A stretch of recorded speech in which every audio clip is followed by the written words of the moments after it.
আপনি দেখছেন টিবিএক্স news today. আজকের এই সংবাদটি দক্ষিণ চব্বিশ পরগনার মহেশতলা থেকে, যেখানে ঘটেছে এক হৃদয় বিদারক ও রহস্যময় ঘটনা। দরজা ভেঙে উদ্ধার হলো বাবা ও ছেলের ঝুলন্ত দেহ। স্থানীয় এলাকায় নেমে এসেছে শোকের ছায়া, আর উঠেছে একের পর এক প্রশ্ন, কী হবে এবং কেন ঘটলো এমন ভয়ঙ্কর পরিণতি। ঘটনাটি ঘটে সোমবার সকালে মহেশতলা পৌরসভার 30 নম্বর ওয়ার্ড মধ্যপাড়া এলাকায়।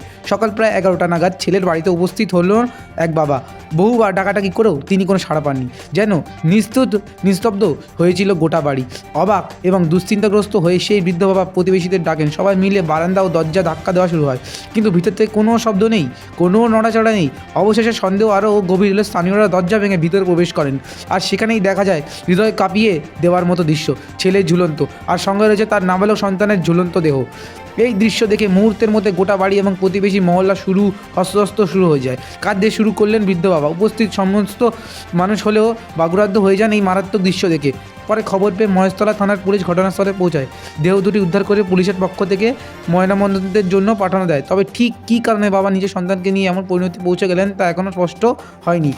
ঘটনাটি আত্মহত্যা নাকি এর পিছনে অন্য কোনো রহস্যময়, পুলিশ সব দিকেই থেকে তদন্ত চালাচ্ছে। স্থানীয়দের কথা, কয়েকদিন ধরে নাকি পরিবারের মধ্যে মানসিক অস্থিরতা ছিল, কোনো আর্থিক সমস্যা নাকি পরিবারের ঝামেলা, তা এখনও বলা মুশকিল। তবে এই ধরনের ঘটনা সমাজে বড় এক প্রশ্ন তুলে দেয়। মানসিক চাপ, একাকিত্ব আর পারিবারিক সংকট কখনই যেন মানুষের ভিতরে ফুসে থাকে আর একদিন বিস্ফোরণের মতো বেরিয়ে আসে। এই ঘটনার পর মহল্লার মানুষ এখনও আতঙ্কিত। অনেকেই বলেছেন এই ঘটনাটি যেন চোখে আঙুল দিয়ে দেখিয়ে দেয় মানুষের অবসাদ ও মানুষের জীবন কেড়ে নিতে পারে। যদি পরিবারেও কোনো সদস্যের মন খারাপ বা মানসিক সমস্যা থাকে, যদি কেউ ভেঙে পড়ে, তাহলে তার পাশে দাঁড়ানো, কথা বলে তাকে সময় দেওয়া অনেক জরুরি। পুলিশ জানিয়েছে ময়নাতদন্তের রিপোর্ট পাওয়ার পর মৃত্যুর প্রকৃত কারণ স্পষ্টভাবে এবং প্রয়োজনে আরও বিস্তারিত তদন্ত করা হবে। এমন হৃদয়বিদারক সংবাদ আমরা কাউকে কখনোই দিতে চাই না। আপনি যদি কারো মধ্যে মানসিক অবসাদ, হতাশা এবং অস্বাভাবিকতার আচরণ লক্ষ্য করেন, তাকে সাহায্য করুন, কথা বলুন, পাশে থাকুন। হয়তো আপনার একটি কথাই কারো প্রাণ বাঁচাতে পারে। আপনি দেখছিলেন টিবিএক্স নিউজ টুডে। আরও গুরুত্বপূর্ণ সংবাদ পেতে আমাদের চ্যানেলটি সাবস্ক্রাইব করুন, লাইক করুন এবং পাশে থাকুন এবং বেল আইকনটি প্রেস করে দিন। ধন্যবাদ।